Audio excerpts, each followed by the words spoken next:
Alright, so time to show off my rig here. So this is it from the front, and if you come around the side, this is what it looks like on the inside. So it's pretty cool. The way that it works is I got an MSI MPG Z390 Gaming Edge AC motherboard.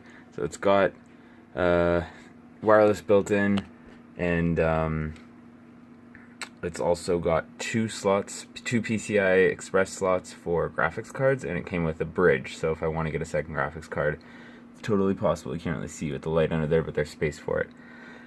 Next is the cooler. I got a Cooler Master cooler, all-in-one thermal water cooler. The radiator is front mounted to the top two fans, and I decided not to plug in I didn't decide, because I switched the fans that it came with Corsair fans, which I'll explain about later. There was no way to plug in the LED for this. This has to be plugged in through the through the Thermal Master fans, Cooler Master fans into the motherboard, and because I didn't use those, there's no way to plug that in. So there's no light on that, but it's all-in-one cooler mounted to the front there. Processor underneath is an i7-8700K, so overclockable. In terms of the RAM, so the RAM is a G.Skill Trident Z RGB RAM. I have it set to two different color blues, but it's really bright, so you can't really see compared to the fans. But it does have rainbow effects if you want it to do that as well. 16 gigs of RAM. In terms of the case, so I got the case because of the way that it looks from the front. So I really like the way that the dust filter makes the fans look. I don't know, I feel like it looks really cool that way. And so I decided to get all fans that match the front fan. So this is a Corsair Crystal 460X case, so it comes with 3 front fans, and then I got the 3 exhaust fans, and I installed those there. There wasn't enough room for the AIO cooler. You can see there wasn't enough clearance there from the RAM. So I didn't end up mounting it I wasn't able to mount to the top. I did try, but I decided to mount the radiator to the front there, and we got the 3 exhaust fans coming out the back. You can kind of see through the dust cover as well. It's got a cool looking dust cover at the top and at the back here as well.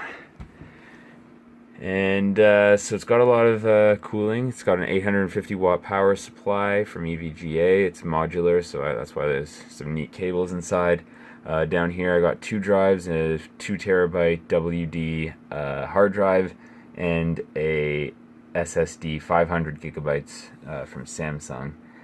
And the last piece, the main piece right here, is the graphics card. So this is a Zotac GTX 1080 Ti. It's an AMP edition, and I really love it. So you can see the color just changed there. I set the colors to breathe blue when it's not under load, and then turn green when it's under load. I'm not sure why I went under load when I was in the load screen, but it just sometimes happens. I mean, it is plugged, my HDMI is plugged directly into the back there.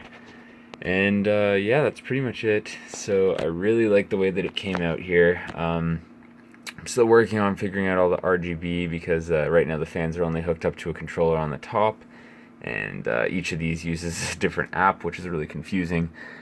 And the Mystic light, you can see the red light at the back, that's the motherboard. It doesn't appear to work yet for some reason. I'm working on that, but right now it's locked to red. But hopefully once I can get that working, it'll sync up all the lights and I'll be able to control it a little better. So that is my PC, my new rig, and I'm really happy with it. Can take pretty much anything I throw at it, and I really like the way that it looks, the way it came out with all 6 fans inside. And yeah, so in case you're wondering, I decided to name it Stormbreaker, after Thor's axe in Infinity War. I know it's from the comics too, but that's where I got the inspiration from. That's why I'm going with all blue lights, because I can obviously switch them if I want to, but I really like the blue lights inside. Anyways, that is Stormbreaker, my PC, and yeah, it took me 2 days to build, but I'm really happy with the way that it turned out.